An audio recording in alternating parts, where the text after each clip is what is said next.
So this is a case study of a patient who needs a hump reduction, but also needs a tip rotation procedure done as well.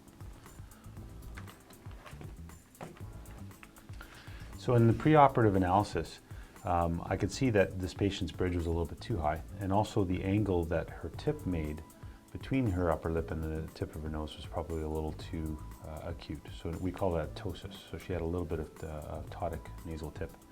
Otherwise, the tip itself and the relationships between the two sides of the tip was quite normal. So what I'd recommended was hump reduction and tip rotation.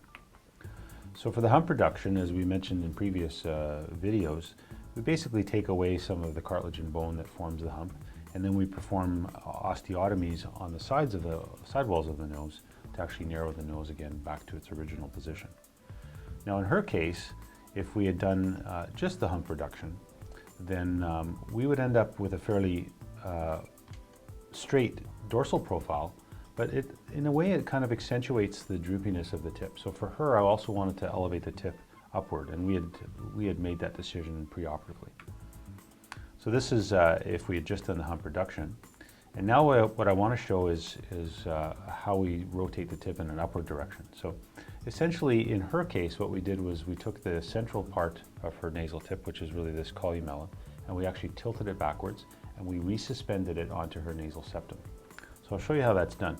Essentially the cartilages were tilting down a little too much, so they were separated from the underlying septum, which normally holds the tip and bridge, and was replaced and repositioned in a higher orientation, and that's secured in place with stitches that are there permanently. And that's all done underneath the skin, of course. So what you see in the patient is that we take the nasal tip cartilages that are tilted downward slightly, and we just elevate them a little bit so that I think you can probably see the difference between those two slides, but that will elevate the tip. And this is the actual results of the patient. So beforehand, she's got a high bridge and a ptotic tip, whereas now our bridge is straight and we've tilted her tip upwards. And you'll see on her 3/4 views as well, that gives her a very nice result, makes her nose look quite a bit smaller.